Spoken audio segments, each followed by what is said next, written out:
St. Louis sports fans, go deeper with STL Sports Central Insiders. Get exclusive access to Bernie, Randy, Claves, Jamal Mayers, and more, plus your chance to watch a Blues game in the alumni box with Jamal himself.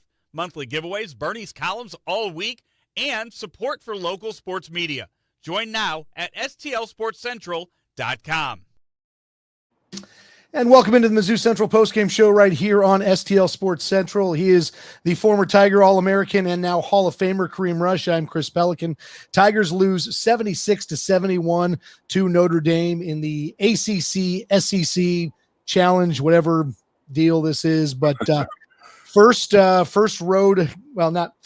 road test. They played Howard on the road earlier this year, but they go down by 5 points, 76-71, your final score. Kareem, just a lot to chew on in this one. We saw a little bit of everything. And again, I hate to say this, but it feels like, and I don't want to, I'm just going to kind of go ahead and dive right into some of the heaviness on my side with this, but it feels like this is when Dennis Gates' teams lose games, they sort of lose them in the same way, I feel like. And what we saw tonight was sort of the same thing. You saw defensive intensity in spurts, but not consistently. You saw kind of in the second half a little too much carelessness with the ball and settling for too many bad shots when in the first half they really ran good offense. It was an inconsistent effort by a team that I think, showed that they can go and play in a tough environment. I watched that game, and I'm not sure that many Tiger fans are going to sit there and say the better team won tonight, because I don't believe I saw that. But again, it's just a lack of consistency with this group that tends to doom it. And that's the reason that they have their first loss of the season. Your thoughts on a 5-point loss in South Bend? Yeah, I mean, it's a tough loss. Like you said, our first true challenge of the year. With a Power 5 school. So. First half was great. We got out to that 7-point lead. Second half, teams going to make runs at home. Bench players usually play better at home. So looking at the box score, we didn't have but 2 guys in double figures, which is not really, kind of our normal deal. We usually have 4 or 5 guys in double figures. So a lot of guys didn't step up where they needed to. Great game from Mark and Cruz. But all in all, like you said, it wasn't a great effort. I mean, defensively, we held them to 76 points. We were 80 points per team, probably 90. Per game score. So we didn't do what we needed to do on the offensive end. I think defensively, Dennis did a great job of kind of shifting from man to zone. We had a hard time standing in front of Burton. But the kid knocked down shots. What's his name? Serta. So second half, Serta was he was kind of the name of the game. So knocking down that big one at the end of the game, kudos to them.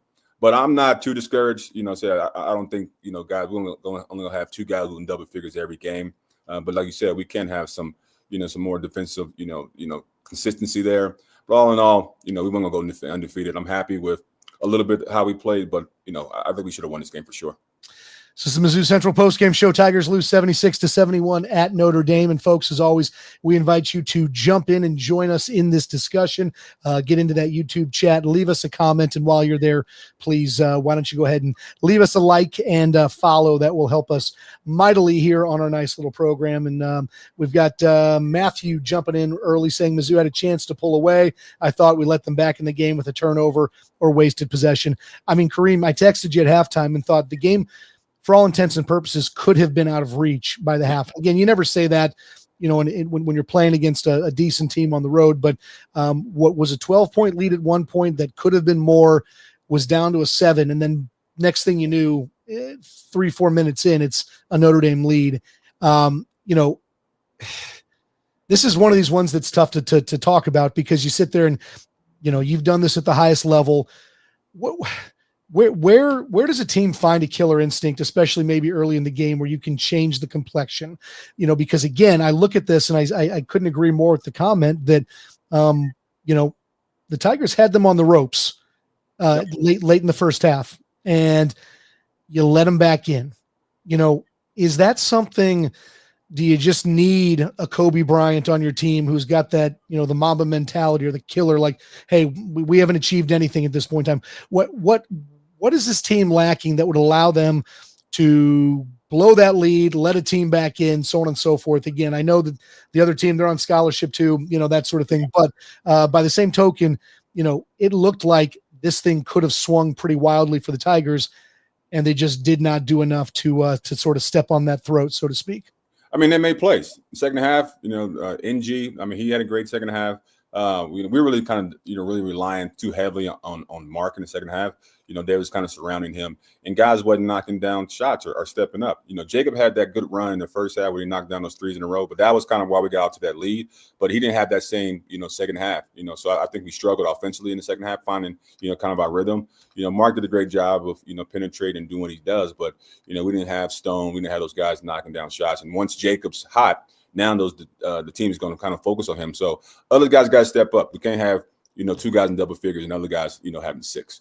I think if we had, more, our standard, input, we would have won this game. But again, they're D1, they're on scholarship. They played well. Second half, they played a great second half. And, kudos to them for getting the win. Let's talk about the last few seconds of the game and maybe the last several possessions. A couple of people in the chat pointing out, how do we leave this guy who had a pretty decent second half Serta shooting? How is he that open? The truth is, I mean, again, he was probably a good 5-6 feet beyond the 3-point line. And obviously in the huddle before at the timeout, Dennis clearly told his team, let's not let Marcus Burton get to the free throw line or get to the basket. So they do that. What you've been in these huddles, these discussions, do you agree with the game plan to make sure that Burton was not going to be the guy who beat you there, even if it leaves somebody open for a shot? Yeah, I mean, Burton was killing us in the second half, getting down in the paint and dishing out to Serta to even get hot. So you take that shot from Serta all day long. Guy was 30 feet, from the basket. It was a contested shot. He just knocked down the shot. But Dennis switched to the zone and doubling him at the end because Burton was killing us. So I didn't mind the move. But at some point, you just got to tip your cap off the guys knocking down a 30-foot shot and and getting the win for him. I mean, that's pressure right there. Yeah, and let's go then the subsequent possession. Instead of calling a timeout, Dennis Gates decides to just push it down. Jacob Cruz, who was obviously the guy you would like to have the ball in his hands when a 3-point shot is needed, instead kind of does what he doesn't do very well, which is create his own shot, dribbles and pulls up, still with 7 seconds. Again, we can Monday morning quarterback all day long, and it is what it is. Do you prefer in that instance to not let the defense set, or would you have rather Dennis call a timeout and try to set something up? I mean, that Cruz would have been the target. Having said that, there are a handful of other guys who you don't mind taking the shot if they're open. So I don't know. What are your thoughts on them not calling a timeout at the end? I mean, it kind of spurred a moment.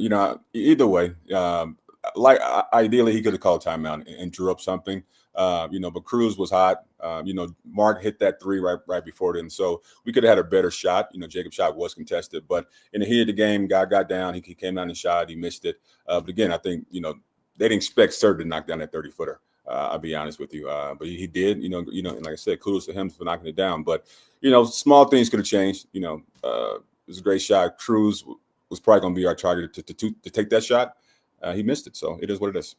It is what it is, and this is the Mizzou Central Postgame Show on STL Sports Central. It's brought to you in part by the Legal Buddy app. Life happens fast. 1 minute you're driving home, the next flashing lights are in the rear view. When trouble knocks, answer with confidence. With the Legal Buddy app, you can connect to a local attorney in seconds, whether it's a DWI, car accident, criminal charge, or traffic ticket. Download the Legal Buddy app today at legalbuddyapp.com. Register and use the code LEGAL to enter for a chance to win a $250 Amazon gift card.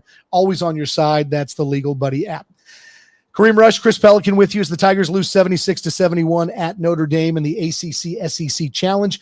And Kareem, I'm curious your thoughts on, me, I get real worked up about the rotation, and at the end, we saw a very short bench. Do you think that what we saw tonight is going to be what it looks like more? Because it's an interesting thing, because we didn't see a ton of Sean Phillips in the second half. We didn't see a ton of Javon Porter. I mean, obviously, Dennis wanted to play with a smaller lineup. We saw a lot of T.O. Barrett. What'd you think about the way that minutes were dispersed tonight? I mean, did you see too much of somebody, not enough of other guys? Your thoughts on kind of what we saw from a minute standpoint tonight? I mean, you're always going to have your core guys. You're always going to have Ant and Mark and Cruz who playing in minutes.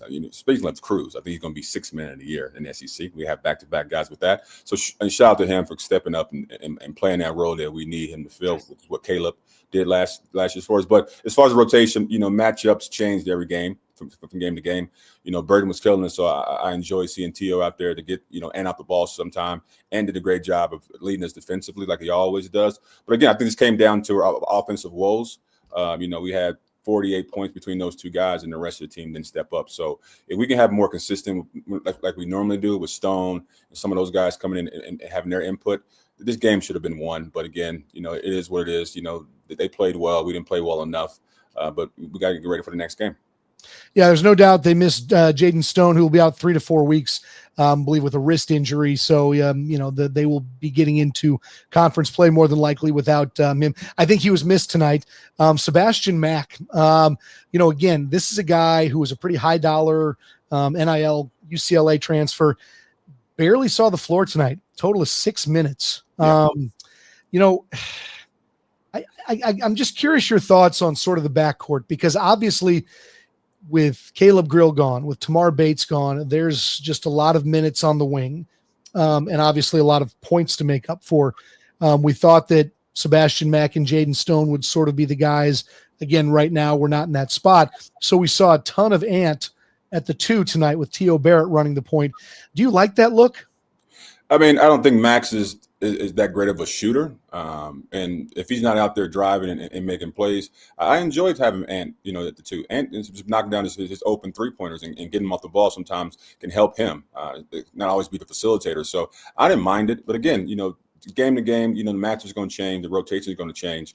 But, we didn't get much from our bench and from our other starters besides those 2. So all in all, I think that was kind of the core and influx of what happened tonight. We didn't, I don't know what our average per game is, but I'm sure we didn't come close to that. But again, I don't think we played poorly. I think guys need to step up on the offensive end. Yeah, Anthony Robinson with 5 turnovers tonight.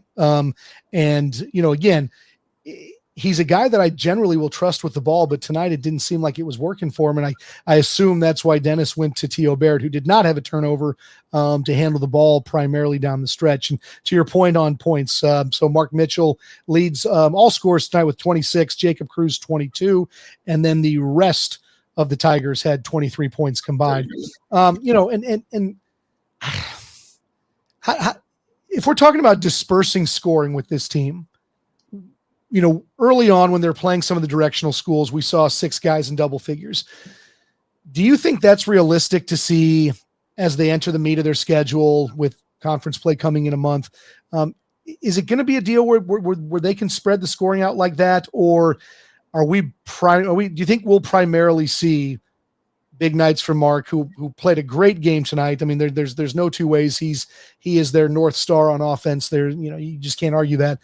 Cruz will be a guy who's going to give you offense. I mean, do you see a situation where they're going to struggle to find a third scoring option or even a fourth? Or do you think we can spread this thing out around a little bit more? I mean, early in the first 9 games, I don't see a consistent third scorer. I mean, I thought Stone was going to fill that role. He played well and played aggressive. I don't think Mack is that. I think he's a downhill guy. We don't have very many shooters besides Cruz. I think the ability to knock down threes only opens up the floor for a lot of other players. And I think that's what helped us last year with Caleb. That guys are coming off him. And I think that's where Jacob can actually help us. If he's becoming a threat, teams are going to double off him. He's going to open up for other guys to cut, get back doors, stuff like that. So, like you said, Mark's going to be the focal point.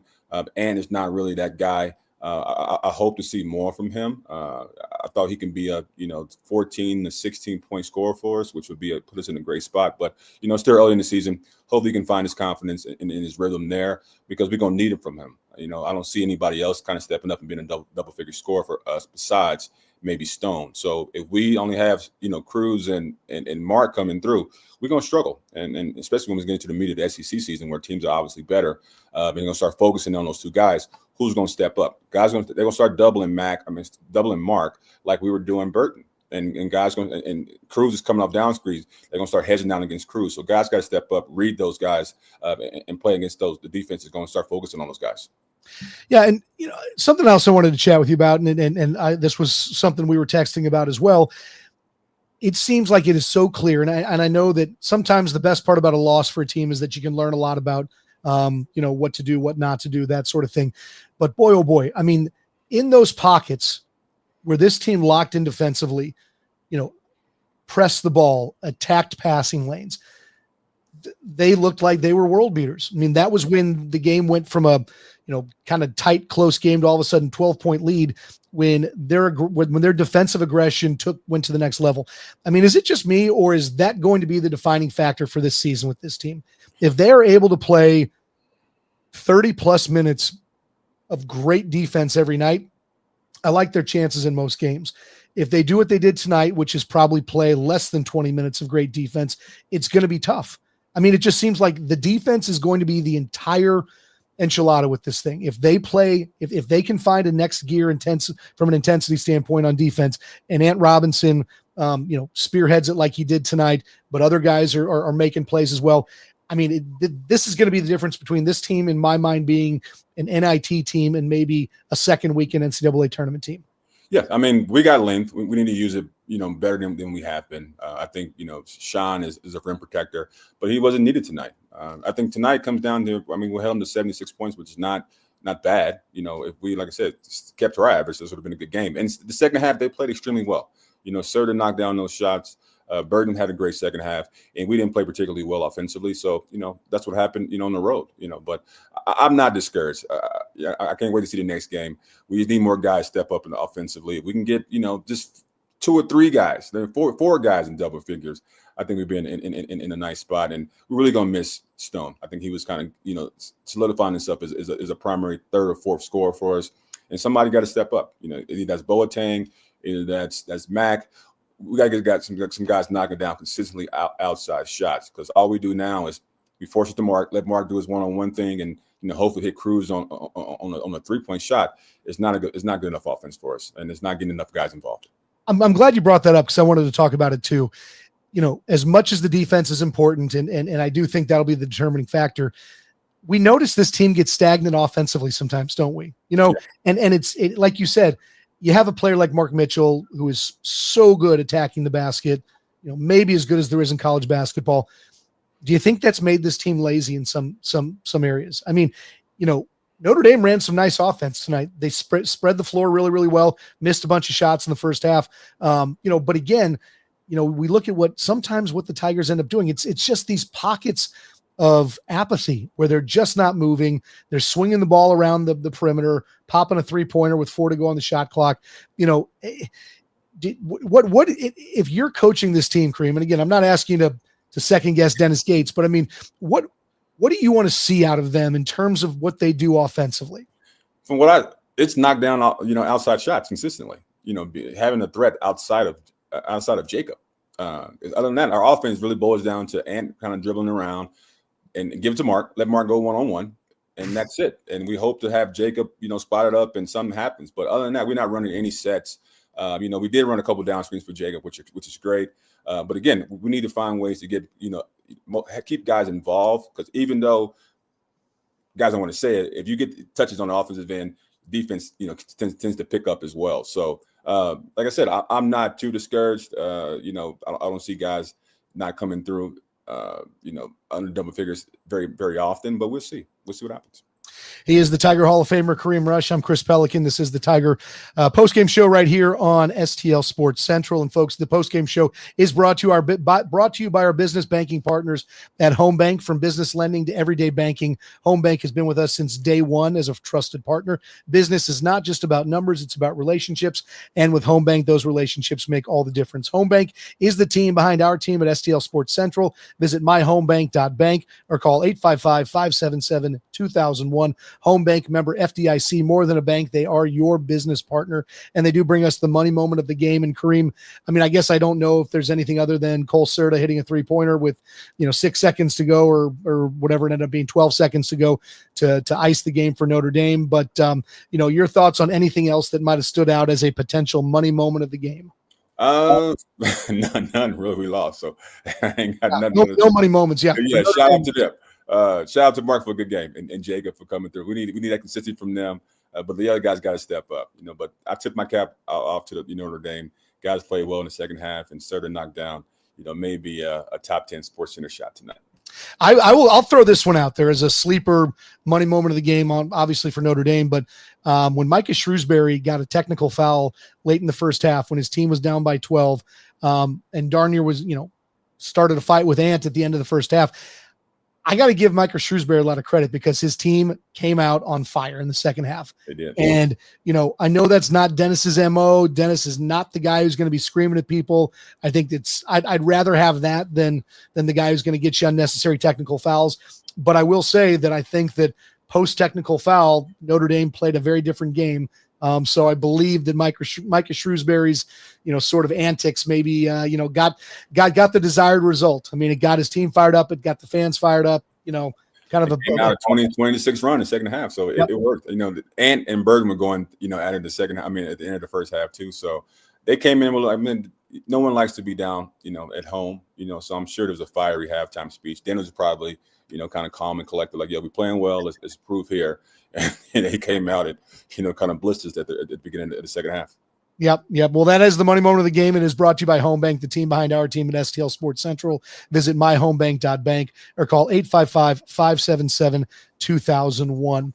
Kareem, just your thoughts, I guess, in general, as they look forward here, right? So we got kind of a small game this weekend coming up. Who are they playing? Wait. That trash team in another state. Whoever they are. Oh my gosh. The alma mater of your baby brother, so Kansas, it is what it is, right? Enough said. Is this game a good springboard, a bad springboard into obviously a game that, I don't think that you needed intensity for this game. This is a road game at a big place, but KU is going to be a different experience altogether. Do you mind the loss going into a game like this where maybe they're going to have some pretty tough practices over the course of the next couple of days? Is this a good game where there's a lot to learn from going into a game against a team like KU? I actually like being hungry and coming off a loss. Like you said, the energy's going to be there regardless if we were 9-0 or whatever, but, Kansas coming in is going to be a fun time. And like you said, it's going to be a hard couple of days of practice, gearing up for this game. But I'm excited about it.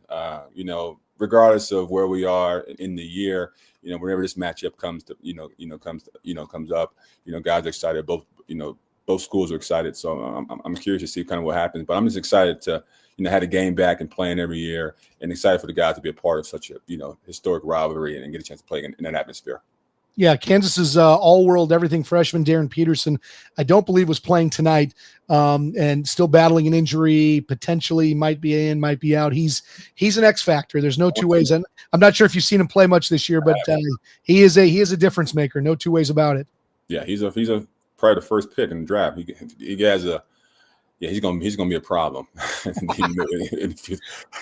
But all the freshmen this year, I don't know what is going on with all these freshmen in college basketball. They are dominating. But that just kudos to youth basketball and how well these guys are training at an early age. They can come in and dominate on this level. So yeah, Darren Peterson is a great great player. Hopefully he plays. I want to see him as a fan. But if he doesn't play, then that's good for us. So what does Dennis say? Like, obviously you've played a long time at the highest levels. You've gone into games where you weren't sure, is their superstar going to play, not play? How does Dennis get his team ready? Because obviously KU is a very different team if they've got Darren Peterson. When you have the best player in the country potentially playing or not playing, that makes a big difference. What is he going to be telling them this week? There's not much to say. I think just the game alone is going to be, exciting enough for the guys to get hyped about. Marcus there, so Marcus Kansas City kid, so they want to make sure they play well for him. So the energy is going to be enough to have guys excited to play and go out there and battle. So it doesn't matter if Peterson's there or not. The Kansas City's going to be rocking, and we need to get a win.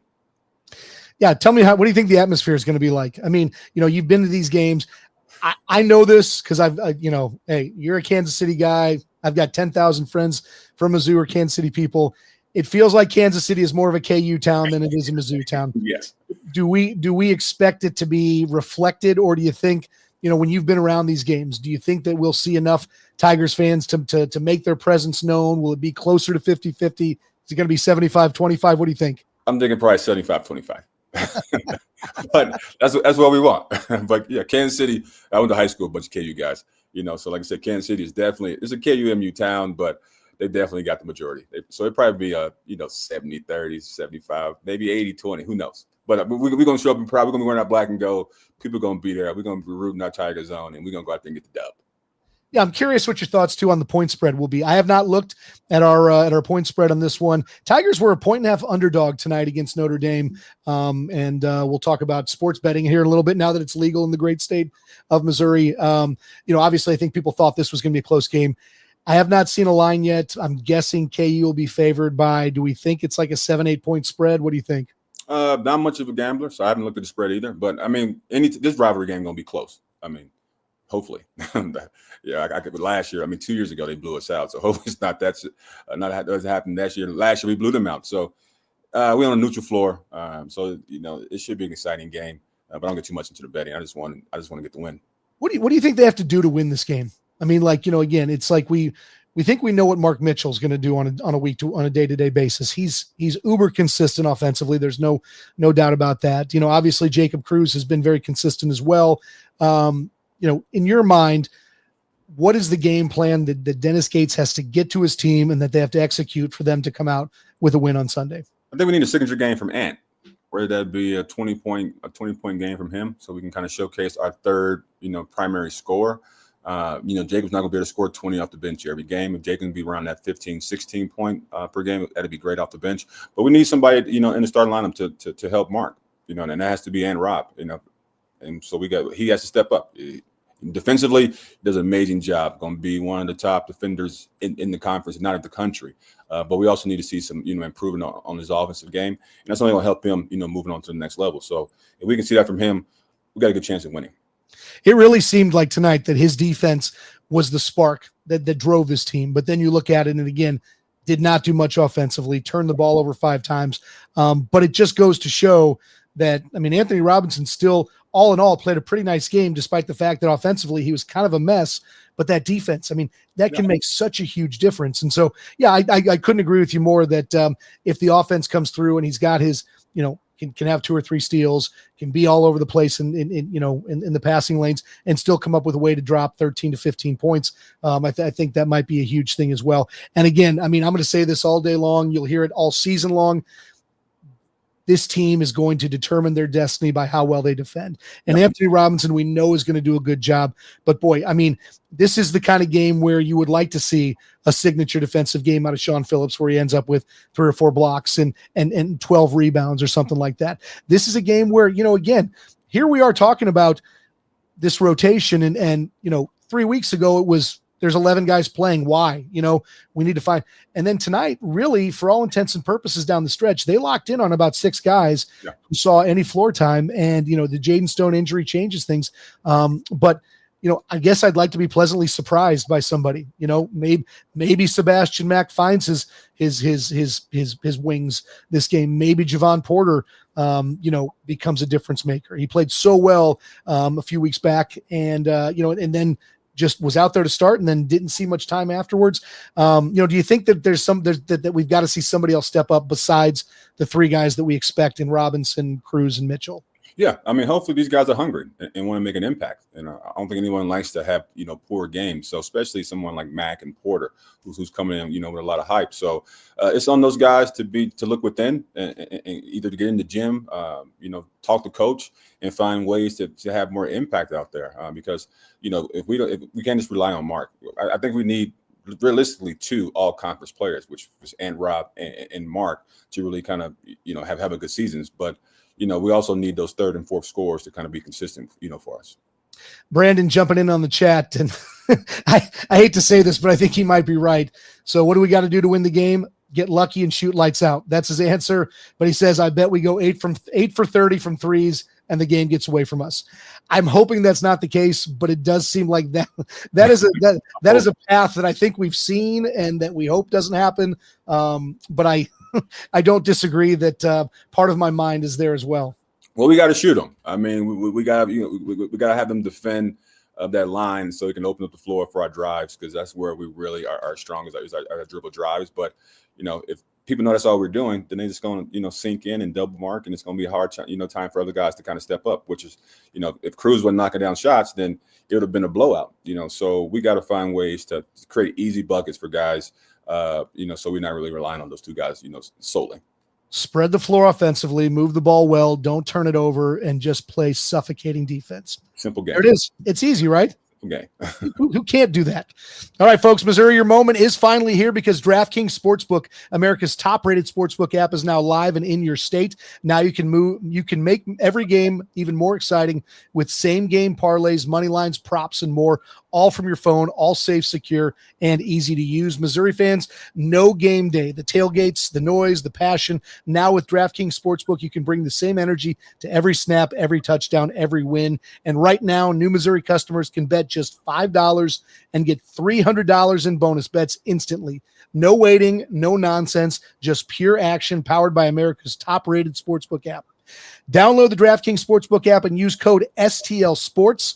New Missouri customers bet $5, get the $300 in bonus bets instantly. That's code STL Sports. The crown is yours in partnership with DraftKings Sportsbook. Gambling problem? Call 1-800-GAMBLER. 21 and over. Physically present in Missouri. Eligibility and restrictions apply. One single use odds boost per customer. Market boosted to plus 100 odds. Max bet $50. Expires at 8:20 p.m. Eastern Time, December 7th. Terms at sportsbook.draftkings.com/promos.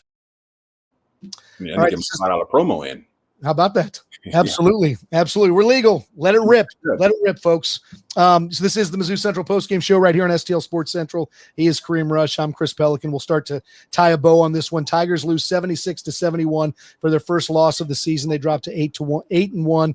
They lose at Notre Dame, again, by a 5-point margin. Next up for them, the Kansas Jayhawks. Kareem, before we start wrapping things up for the night, let me just go ahead and give you the floor. Thoughts on what happened tonight, what you'd like to see as they head into the big game against Kansas on Sunday. Let's start putting a bow on this thing. Yeah, I mean, like I said, first road win, first road challenge, really.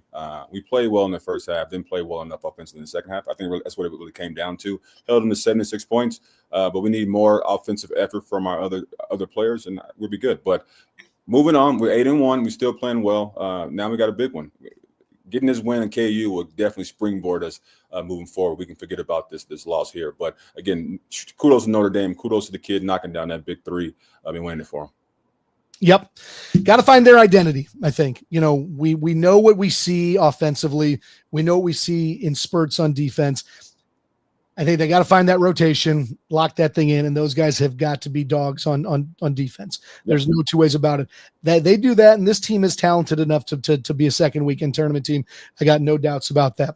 All right, one last thing before we go, my friend. You got one? I don't have it. I'm on the list. School night, right? School night. School night. Yes. Hey, well, this is the Mizzou Central Postgame Show, and it is sponsored in part by University Spirit's new Rivals Bourbon Collection, featuring the black and gold. Taste the tradition in every sip from University Spirits, a company created by our very own Kareem Rush and his brother Brandon, the aforementioned Brandon Rush of KU fame. This brand is not just a product, it's a celebration of legacy, culture, and the connections we share over a great drink. University Spirits is here to elevate every sip one story at a time. To pre-order, visit universityspirits.com. Even if you're not a bourbon drinker, support one of our favorite Tigers and grab a bottle to display at home. That's universityspirits.com for the new black and gold bourbon. University Spirits, taste the tradition in every sip.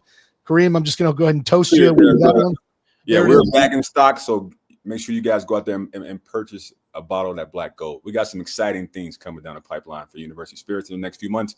So I'm excited about the development of the brand and direction where we're going. So again, appreciate all who bought some of my juice and, more exciting things coming from us.